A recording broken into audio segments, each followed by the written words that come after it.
Allahın əli. Allahın üzü yəni Allahın üzü. Gözü yəni gözü. Onunla da problemimiz. Ona görə indi ki siz iddia eləyirsiniz ki, hədisin zahirinə nə gəlibsə höccətdir, məcazi mənaya yozmaq olmaz. Bunu sizin dediyinizə görə Allah gətirdi, əlin qoydu peyğəmbərin kürəyini. Yəni Allah Taala indi sizin etiqadınıza görə göy aləmindən gəldi peyğəmbərin yanına, indi Məkkədə ya Mədinəyə indi nazil oldu.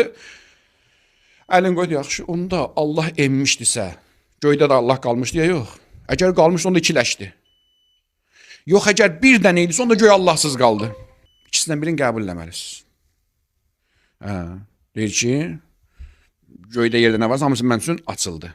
Və Allah ayədə oxudu və kəzzalikə nuri İbrahim mələkutəs səmavati vəl-ard. Nəysə, bizim bəhsimiz bu deyil ki, peyğəmbərə nə öyrədir, nə edir. Bəhsimiz burasındadır ki, Allahı cismləşdirilər, zahirdə bir cisim kimi gəldi peyğəmbərin yanına, əlin qoydu peyğəmbərin kürəyinə.